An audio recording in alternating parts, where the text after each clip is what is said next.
ഒരു നേരത്തെ ഭക്ഷണമെങ്കിലും ഞാൻ ഇവിടെ നിന്നാണ് കഴിക്കുന്നത്. അവരവരുടെ ഫാമിലിയൊക്കെ അവിടെ നിന്ന് കഴിക്കുന്നുണ്ടെങ്കിലും അത് ധൈര്യമായിട്ട് കഴിക്കാൻ പറ്റും. MSG നല്ലതാണോ? പക്ഷേ ഞങ്ങളുടെ പ്രോഡക്ട്സിലൊന്നും നമ്മൾ MSG ഉപയോഗിക്കാറില്ല. നിങ്ങൾ വെയിറ്റ് ചെയ്യുന്ന ടൈമിൽ നിങ്ങൾക്ക് വേണമെങ്കിൽ കിച്ചണിൽ വന്ന് കാണാം. പിന്നെ പൊതുവേ ആൾക്കാർ ചോദിക്കുന്നൊരു കാര്യമുണ്ട്, നമ്മൾ എന്താണ് അഷ്വർ ചെയ്യുന്ന റെസ്റ്റോറൻറ്റിൽ ഫുഡിൻ്റെ ക്വാളിറ്റി നിങ്ങൾ ഈ പറയുന്ന പോലെയൊക്കെ തന്നെയാണോ നിങ്ങൾ സെർവ് ചെയ്യുന്നത്? അതിൽ എനിക്കും പറയാനുള്ളൊരു കാര്യമുള്ളൂ, നിങ്ങളൊരു ഫുഡ് ഓർഡർ ചെയ്ത് നിങ്ങൾ വെയിറ്റ് ചെയ്യുന്ന ടൈമിൽ നിങ്ങൾക്ക് വേണമെങ്കിൽ കിച്ചണിൽ വന്ന് കാണാം എങ്ങനെയാണ് ഈ ഫുഡ് പ്രിപ്പയർ ചെയ്യുന്നത്. അത് ഏത് ഔട്ട്ലെറ്റിൽ വേണമെങ്കിലും നമുക്കതൊരാളെ കയറ്റി കാണിപ്പിക്കാം. അതിനുള്ളൊരു കോൺഫിഡൻസ് നമുക്കുണ്ടെങ്കിൽ തീർച്ചയായിട്ടും ഏത് റെസ്റ്റോറൻറ്റിലും ചെയ്യാവുന്ന ഒരു കസ്റ്റമറിൻ്റെ റൈറ്റും കൂടിയാണത്. അപ്പോൾ നിങ്ങൾക്ക് വേണമെങ്കിൽ വന്ന് കാണാം. രണ്ടാമത്, തമാശയ്ക്ക് ഇപ്പോൾ ചില ആൾക്കാർ പറയാറില്ലേ, അവനവൻ്റെ റെസ്റ്റോറൻറ്റിൽ നിന്ന് അവനവനും കഴിക്കാറില്ല എന്ന്. എൻ്റെ ഒരു മെജോറിറ്റി ഡിന്നർ ഒരു നേരത്തെ ഭക്ഷണമെങ്കിലും ഞാൻ ഇവിടെ നിന്നാണ് കഴിക്കുന്നത്. ഞാൻ കഴിക്കുന്നത് മാറിയിക്കല്ല. ഇനി എൻ്റെ പിള്ളേരുടെ കാര്യം നോക്കിക്കഴിഞ്ഞാൽ കുട്ടികളും വൈഫും എൻ്റെ മദറും റെഗുലറായിട്ട് ഇവിടുന്ന് ഭക്ഷണം കഴിക്കുന്നതാണ്. അപ്പോൾ നിങ്ങൾക്ക് ജഡ്ജ് ചെയ്യണമെങ്കിൽ ജഡ്ജ് ചെയ്യാം. ഒരു റെസ്റ്റോറൻറ്റിൻ്റെ കോൺഫിഡൻസ് ജഡ്ജ് ചെയ്യണമെങ്കിൽ ഇതൊരു പോയിൻ്റാണ്. അവരവരുടെ പിള്ളേരെയും അവരവരുടെ ഫാമിലിയൊക്കെ അവിടെ നിന്ന് കഴിക്കുന്നുണ്ടെങ്കിലും അത് ധൈര്യമായിട്ട് കഴിക്കാൻ പറ്റും. നമ്മളിവിടെ ഫുഡിൽ ഒന്നിലും MSGയോ അങ്ങനത്തെ ആർട്ടിഫിഷ്യൽ കളേഴ്സോ ഒന്നും ആഡ് ചെയ്യാറില്ല.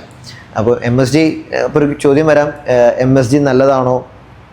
MSG കഴിക്കുന്നതിന് എന്തെങ്കിലും ബുദ്ധിമുട്ടുണ്ടോ, തെറ്റുണ്ടോ എന്നൊക്കെ. MSG ഒരു മിനിമൽ ക്വാണ്ടിറ്റിയിൽ കുഴപ്പമില്ല എന്നൊക്കെ സയൻറ്റിഫിക് സ്റ്റഡി പറയുന്നുണ്ട്. പക്ഷേ ഞങ്ങളുടെ പ്രോഡക്ട്സിലൊന്നും, ഈവൻ ചൈനീസ് ഐറ്റംസിൽ പോലും നമ്മൾ MSG ഉപയോഗിക്കാറില്ല. മേ ബി അത് ഉപയോഗിക്കാത്തതുകൊണ്ട് അതിൻ്റെ പ്രൊഡക്ഷൻ കോസ്റ്റ് നമുക്ക് കുറച്ച് കൂടുന്നുണ്ടാകാം. ബട്ട് സ്റ്റിൽ ആ ടേസ്റ്റ് കൊണ്ടുവരാൻ വേണ്ടി ചിലപ്പോൾ വേറെ ഇൻഗ്രീഡിയൻസ് ആഡ് ചെയ്യേണ്ടി വന്നേക്കാം ആ ക്വാളിറ്റി കീപ്പ് ചെയ്യാനും.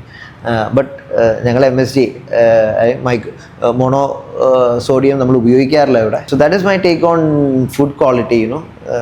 ബെസ്റ്റ് ടു മൈ നോളേജ് നമ്മൾ ഫുഡ് ക്വാളിറ്റി കീപ്പ് ചെയ്യുന്നുണ്ട്. പിന്നെ റെസ്റ്റോറൻ്റാണ്. ഇപ്പോൾ ചില സമയങ്ങളിലൊക്കെ എന്താ പറയുക, നമ്മൾ ഫ്രൈഡ് ചിക്കൻ ഉണ്ടാക്കാൻ നേരത്ത് അതിൻ്റെ ഉള്ളിലുള്ളൊരു വേവ് നോർമലി ഒരു 165 to 180 ടെമ്പറേച്ചറിലാണ് നമ്മളത് കുക്ക് ചെയ്യും. ചില ചിക്കൻ ചില സമയത്ത് അതിൻ്റെ ഉള്ളിൽ ഉള്ളിലത്തെ ഭാഗം നമുക്ക് അറിയാൻ പറ്റത്തില്ല, ചിലപ്പോൾ ഫുള്ളി കുക്ക്ഡ് ആകാതൊക്കെ വരാം. ഇതൊക്കെ ഒരു റെസ്റ്റോറൻറ്റിൻ്റെ ഒരു ഭാഗമാണ്. ചിലപ്പോൾ ചില കസ്റ്റമേഴ്സ് അതിന് ഭയങ്കര പ്രശ്നങ്ങളുണ്ടാക്കാറുണ്ട്. അപ്പോൾ ഒരു റെസ്റ്റോറൻറ്റ് റൺ ചെയ്യുമ്പം ഇങ്ങനെയുള്ള ചില ബുദ്ധിമുട്ടുകളും വരാം. പക്ഷേ അത് എനിക്ക് തോന്നുന്നു നമ്മളൊരാളെ പറഞ്ഞ് മനസ്സിലാകാവുന്ന ഒരു കാര്യമുള്ളൂ. ഞാൻ സ്റ്റാഫിൻ്റെ അടുത്തൊക്കെ പറഞ്ഞിട്ടുണ്ട്, എന്തുകൊണ്ടാണ് ചിലപ്പോൾ ചോരയുടെ ഒരു നിറം പോലെ കുക്ക്ഡ് പ്രോപ്പറായിട്ട് ആകാതെ വരാറുണ്ടെന്ന് ചില ടൈമിലൊക്കെ ചിക്കനിൽ കാണും.